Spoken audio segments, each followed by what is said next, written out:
আসসালামু আলাইকুম। আমাদের দেশে একটা সময় প্রচুর বন্য ফল পাওয়া যেত। এর মধ্যে যেমন কাউ, ডেউয়া, লক্ষ্মীপুরে আমাদের কাউ বলে, অন্য অঞ্চলে কি জানি না। আর ডেউয়া তো চিনেন। তারপরে আরেকটা বন্য ফল ছিল আফিম, এন্না। তারপরে বিভিন্ন বন্য ফল পাওয়া যেত। তারপরে এগুলা এখন আছে কিনা জানি না, বাট অনেকটাই বিলুপ্তির পথে।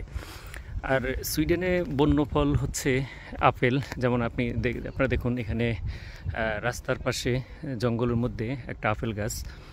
এগুলো বন্য আপেল হিসাবে মূলত বিবেচিত হয়। কেউ তেমন একটা খায় না, বাট এগুলোর অনেক অনেক আপেলেরই টেস্ট খুবই খুবই ভালো।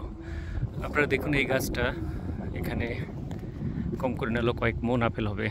বাট দুঃখজনক হলেও এগুলো কেউই খাবে না। এগুলো এইভাবেই নষ্ট হবে, নিচে পড়বে।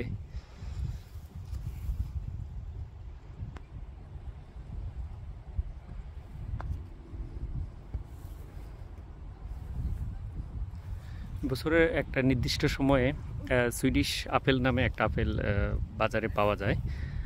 তো এখানে লোকজন শুধু ওইটাই সুপার শপ থেকে কিনে খাবে।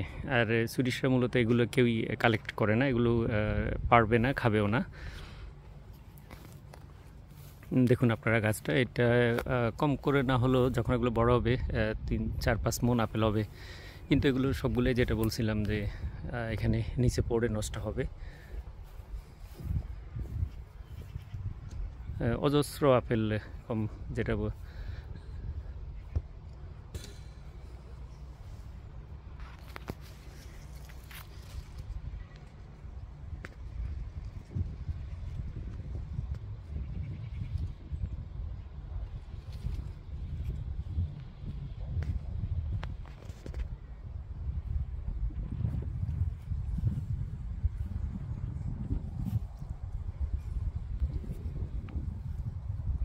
এই ধরনের বনে জঙ্গলে রাস্তার পাশে হাজার হাজার আপেল গাছ আছে।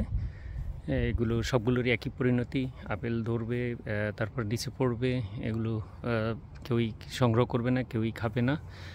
তো যেটা বলছিলাম, একটা সময় আমাদের দেশেও এরকম, আমি ছোটোবেলায় নিজে দেখেছি, অনেক বন্য ফল ছিল। কিন্তু সময়ের সাথে সাথে এখন অনেক কিছুই বিলুপ্তির পথে।